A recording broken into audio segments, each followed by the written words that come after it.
मारने का प्रेम सच्चा कि अभी मैं खिला रही हूँ वो प्रेम सच्चा। ये बात याद आई इसलिए हम दोनों को हंसना आ गया। अभी बात हुई ऐसे ही, बात बच्ची से गई बच्चा के पास, और बच्चा के पास भी हुई शादी। शादी होने के बाद बच्चा ने भी एक बार रंग में आ गया, ठाठ में आ गया, और नई आई हुई थी पत्नी, उसको बोल दिया कि मेरी मम्मी और पापा को ऐसा हुआ था। और एक बार क्या मालूम क्या हुआ, मम्मी को और वहू को हो गया झगड़ा, और झगड़े में वहू ने बोल दिया बैठो बैठो के थोड़ा जड़ा लखन मोरे में कौन ही गई, कुएं में ठोकी दी थोने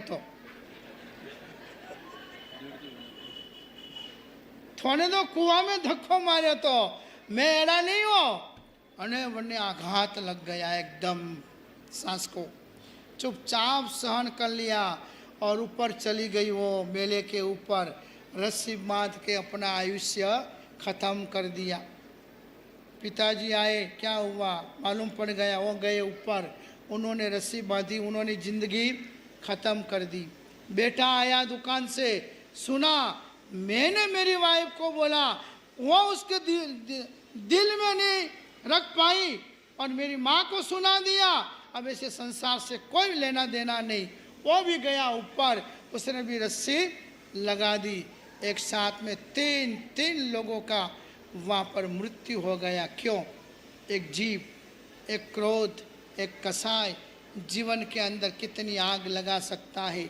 छेले रही वो जिसने रम की रामायण की थी, और क्या मैं किसको मेरा मुंह बताऊंगी, वो भी गई ऊपर और उसने भी रस्सी बांध ली और अपना जीवन पूरा कर दिया। इसलिए पुण्यवानों, एक क्रोध बहुत बड़ा भयंकर है। एक क्रोध के चक्कर में जो भी व्यक्ति आता है, जो भी व्यक्ति इस क्रोध को छोड़ता नहीं है, वो क्रोध के कभी न कभी दावानल के अंदर सलग उठता है। तो यहाँ पर भी ईरान में लुकमान कर का एक बड़ा तत्वज्ञ पुरुष हुआ। लुकमान, राजा ने पूछा कि शरीर के जितने अंग हैं उनमें श्रेष्ठ में श्रेष्ठ अंग कौन सा? तो कि जीभ। तो कि क्यों?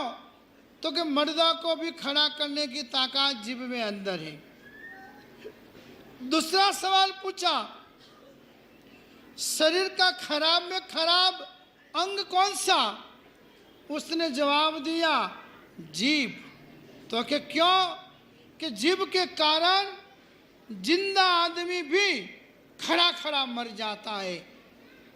एक गलत शब्द बोल दो, एक गलत उसकी बात बता दो तो खड़ा खड़ा वो ध्रुजने लग जाता है। ये जीभ से ही पूरे संसार के व्यवहार चलते हैं। ये जीभ से ही जगत के समस्त व्यवहारों का संचालन होता है, और भाषण भी जीभ से होता है, अभिवादन जीभ से होता है, प्रवचन जीभ से होता है, व्यवहार जीभ से होता है, और सम्मेलन जीभ से होता है, निंदा जीभ से होती है, प्रशंसा जीभ से होती है, आंदोलन जीभ से होता है, अधिवेशन जीभ से होता है, वाद विवाद जीभ से होता है, भजन कीर्तन जीभ से होता है, उपदेश जीभ से होता है, संदेश जीभ से होता है। सभी का मूल क्या है? जीभ है। इसलिए किसी भी व्यक्ति को दर्द आ जाए, दुख आ जाए तो उसको आश्वासन, सहानुभूति भी कहाँ से दी जाती है? जीभ द्वारा ही दी जाती है। इसलिए पुण्यवानों, अपन को अपने जीवन के अंदर इस जीव को ऐसा कंट्रोल करना है। क्यों? कि पूरे संसार के अंदर जितनी भी रामायणें चल रही है, उन रामायणों का मूल जो कुछ होवे तो क्या है? जीव है। पांडवों के जब लड़ाई चल रही थी कौरव और पांडवों की, तो पांडवों की ओर से श्री कृष्ण दुर्योधन को मिलने गए और कहा कि भाई किसी भी प्रकार का युद्ध को टालो, किसी भी प्रकार का झगड़ा मत रखो, कोई झगड़े रहने मत दो। युद्ध के द्वारा कितने लोगों का संहार हो जाएगा, हत्याएं हो जाएगी, रिलेशन खराब हो जाएगा। और इसके बदले श्री कृष्ण ने पांडवों की ओर से कौरवों को सिर्फ एक बात ही रखी कि तुम लोग 5 गांव, दुर्योधन को कहा कि तुम सिर्फ 5 गांव पांडवों को दे दो तो भयंकर युद्ध टल जाएगा, ये लड़ाई झगड़ा टल जाएगा। 5 गांव दे दो और 5 भाई संतुष्ट हो जाएंगे। तब युधिष्ठिर ने, तब वो दुर्योधन ने बोला, बिना युद्ध के मैं सुई की नोक जितनी जगह भी देने वाला नहीं हूँ। सुई के नोक जितनी भी जगह में देने वाला नहीं हूँ। ऐसे करके वो महाभारत का सर्जन हुआ है। पुण्यवानों, दांत कठोर है। दांत क्या है? कठोर है। जीभ क्या है? कोमल है। दांत पर हड्डी है, जीभ में बिल्कुल हड्डी नहीं है, परंतु वह अनेकों की हड्डियाँ तुड़वा सकती है। बिना हड्डी की जीभ है तो अभी वो बिना हड्डी की जीभ अनेकों की हड्डियों को तुड़वा सकती है। जीभ एक अपशब्द बोले और मुख रूपी गुफा में घुस जाती है। उसके रक्षण के लिए 32 दांत रूपी ताले लगे हुए हैं, चौकी है, और ऊपर होठ रूपी 2 किवाड़ है। बोलती कौन है? ये घुस जाती है अंदर। ऊपर 32 ताले, ऊपर 2 दरवाजे, और अंदर जाके घुस जाती है और एकदम सुरक्षित रहती है। मार पड़ता है तो दांत को पड़ता है, टूटता है तो दांत टूटता है। इसलिए पुण्यवानों, सारी चीज़ों को वृद्धावस्था आती है। मानव देह के अंग शिथिल होते हैं, वृद्धावस्था का प्रभाव उसके ऊपर पड़ता है। हाथ पैर ढीले हो जाते हैं बूढ़े हो जाने के बाद। कान में कम सुनाई देना चालू हो जाता है, पैर लड़खड़ाने लग जाते हैं, हाथ भी कमज़ोर बन जाते हैं, दांत गिर जाते हैं। और मगर जीभ तो वैसी की वैसी ही रहती है। इसलिए कभी भी वृद्धत्व इस जीभ को नहीं आता है। तो भी खाना खराबी करने वाली जो कोई भी चीज़ हो तो जीभ है। इसलिए जीभ जो जीत लेता है, जीभ को जो कंट्रोल कर लेता है, वो व्यक्ति विश्व विजेता बन सकता है। अब मैं आपको जीभ को जीतने का मौका बताता हूँ। 2 दोस्त थे, 2 दोस्त थे, अच्छी दोस्ती। खाना जाए तो साथ में, पीने जाए तो साथ में, माथेरान, महाबलेश्वर, लोनावाला घूमने जाए तो भी साथ में, सिंगापुर, बीजापुर, जड़े जड़े थे जाओ न, वहाँ भी घूमने जाए तो भी साथ में। इतनी उनकी दोस्ती। अब दोस्ती दोस्ती में एक दिन झगड़ा हो गया। होता ही है, आप लोगों को होता है कि नहीं होता है? कितनी भी दोस्ती हो तो झगड़ा होता ही है। एक दिन हो गया झगड़ा। एक का नाम था रमेश और एक का नाम था, क्या नाम दो?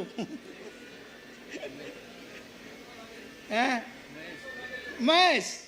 एक का नाम था महेश, एक का नाम था रमेश।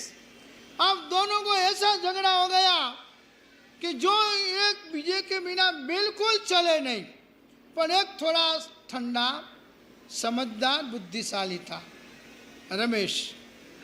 महेश थोड़ा उग्रवादी था। सामने गाड़ी गलौच हुआ, सामने बोलचाल हुई, और रमेश सोचता है अब इसका फटका हुआ है, अब किसका सुनने वाला नहीं है, अपन निकल जाओ। वो निकल गया और घर पहुंचा, मगर महेश को शांति नहीं हुई। उसने निकाला फोन, जोड़ा, हेलो हेलो, बोलो कौन? हाँ, तू ऐसा है, तू वैसा है, तू तैसा है, तू वैसा है, तू धोखाबाज है, तू गद्दार है, तू उसके साथ मिल गया, तुझने ऐसा किया, तूने ऐसा किया। आधे पौने घंटे तक गाड़ी ग्लोज बात पंचायती किया। वो हाँ उसके सिवाय कुछ जवाब नहीं दे। बोल बोल के वो थक गया महेश। फिर बोलता कौन? तो कि किसका काम है? तो कि रमेश का। तो कि रॉन्ग नंबर। विचार पड़ गया। आधा घंटा तक बोला हूँ, डायरी निकाली, फोन नंबर निकाला, वापस लगाया, वापस लगा। हेलो, कहो कौन? कहाँ? बोल बोलो। हाँ, चालू वापस आधे घंटे तक। तो बदमाश है, तू ऐसा है, तू वैसा है, तू उसके साथ हो गया, तू उसके यार, तेने ऐसा बोला, तेने वैसे बोला, गद्दार है, ऐसा है वैसा है। पूरे घंटे तक गाड़ियाँ बोली, तो सामने से जवाब बिल्कुल नहीं दिया उसने। ये बोलता तू कौन बोल रहा है? तो क्या किसका काम है? तो क्या रमेश का। Wrong number. क्या बोला? और गला क्या हो गया? बैठ गया। छेले जवाब क्या मिला? और है, इसलिए रॉन्ग नंबर करते रहोगे तो कभी आपको किसी के साथ झगड़ा नहीं हो सकता है। दूसरा इलाज, प्रवचन तो बहुत बड़ा है, मैं आगे और लूँगा। बीजी बात आपको भी लेनी है। एक सेठ जी थे। सेठ जी को बहुत गुस्सा आता था, मगर बहुत दुखी थे, समझदार थे, ज्ञानी थे और क्रिया के प्रति रुचि थी। मगर कुदरती उनके दिमाग के अंदर क्रोध इतना जाम हो गया था कि बाद में क्रोध आ जाए। अब उनकी बहुत बड़ी फैक्ट्री चलती थी। सेठ जी को कायम फिक्स आदत, जब भी फैक्ट्री जाए तब हाथ में छत्ती लेके जाए। छत्ता, चौमासा हो, सियाड़ा हो, उनाड़ा हो, कुछ भी ऋतु हो, मगर काका को प्रैक्टिस क्या थी? छतरी लेके जाने का। अब काका को गुस्सा बहुत आवे। 500-700 लोग फैक्ट्री के अंदर मजदूरी करे। सेठ यहाँ से निकले, वहाँ से निकले, जहाँ से निकले, एक दो जनों की गलती देखे એટલે छतरी मारे। यहाँ मारी तो दो यहाँ से भग गए, इस तरफ मारी दो यहाँ से भग गए। धीमे धीमे क्या हुआ कि उनकी छतरी की मार से पूरी फैक्ट्री में एक भी आदमी रहने के लिए तैयार नहीं, सब भग गए। सेठ सोचने लगे यार ये तो बहुत बड़ा नुकसान हो गया। छतरी मारने की आदत जाती नहीं है और आदमी टिकते नहीं है। अब प्रतिज्ञा कर, गुरुदेव के पास आए। गुरुदेव, धंधा खत्म हो गया, फैक्ट्री बंद हो गई, क्या होता है? गुस्सा बहुत आता है। फैक्ट्री में जाता हूँ, थोड़ी बहुत गलती देखता हूँ, एक छतरी मार देता हूँ। रोज एक दो आदमी भग जाते। ऐसे करते करते ये 1000 आदमी थे, सारे आदमी चले गए। अब कोई धंधा ही नहीं है। बाबूजी के कोई हरकत नहीं, भी नियम ले ले छतरी लेके जाने का। जिस आदमी को छतरी मारे 5000 रुपया दे देना। क्या देना? 5000 रुपया उस आदमी को दे देना। सब आ जाएंगे, अरे डबल आ जाएंगे कि सौगन ले ली। 2-4 मजदूर कहीं से खोज के लाए, फैक्ट्री चालू किया। सेठ जी गए दुकान फैक्ट्री में, निकले। आदत थी गलती निकालने की, बहुत सारे लोगों की आदत होती है, कोई गलती निकाले या कोई गलती कहीं से पकड़ लेवे या कहीं से गलती छोड़ देवे। तो उनको भी आदत थी गलती पकड़ने की। और जैसे गलती पकड़ में आई, एक छतरी मार दी। जैसे छत्ता मारा वैसा तुरंत याद आया, गुरुदेव ने कहा है 5000। फट जेब में हाथ डाला, 5000 की 5 नोट निकाली, उसको दिया। वो बोले काय का सेठ, मैंने तेरे को छतरी मारी ने, उसका है इनाम।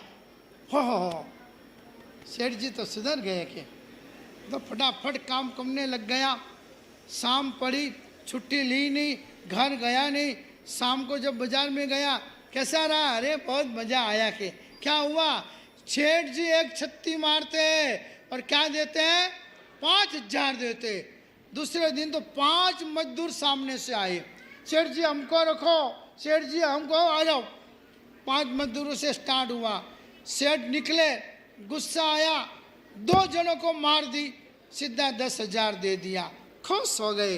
तीसरे दिन बाहर गए, लोगों को मालूम पड़ा 10, 20, 25, 23, धीमे धीमे 500 लोगों की भर्ती हो गई। और एक दिन में 5 देना पड़े, कभी 10 देना पड़े, कभी 25 देना पड़े, कभी कभार 100 जनों को भी, तब सेठ को ब्लड प्रेशर ऊंचा नीचा होने लगा। अरे कितना जा रहा है, एक जनों को 500, 2, 10,000, 15, 25, 40, 30, ओहो कितना नुकसान हो रहा है।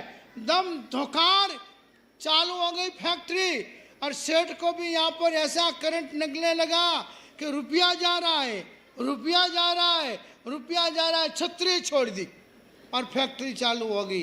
तो कैसा भी क्रोध हो, कितना भी क्रोध हो, आप खड़े होकर सौगंध ले लो, जिस दिन आपको क्रोध आ जाए, जिस दिन आपको जाजम पर बोलचाल हो जाए, सीधे 5,000 में काम नहीं होगा, 51,000।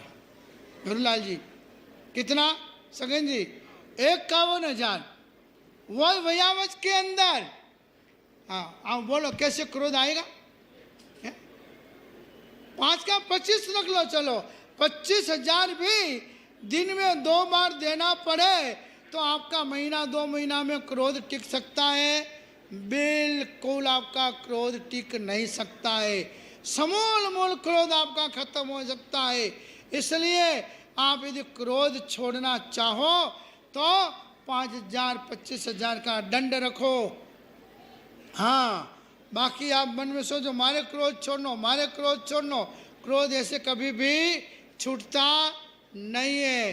देवीचंद जी पावड़, क्रोध छोड़ना हो तो ऐसा नियम रखो कि जिस दिन क्रोध आ जाए 25,000 रुपया वयावच में देना। जिन किसी को भी, भले नाम में 1-2 जन का ले रहा हो, मगर जिनको घर में क्रोध आता हो, पत्नी के ऊपर क्रोध करे, वो तुरंत 25,000 उसको दे देवे। हाँ कोई हरकत नहीं, उसको दे देवे तो ही चलेगा। अपन को देना है। घर में जिस दिन क्रोध कर लिया बेन फालतू, तो सीधा 25,000 रुपया अपनी धर्म पत्नी को दे देने का।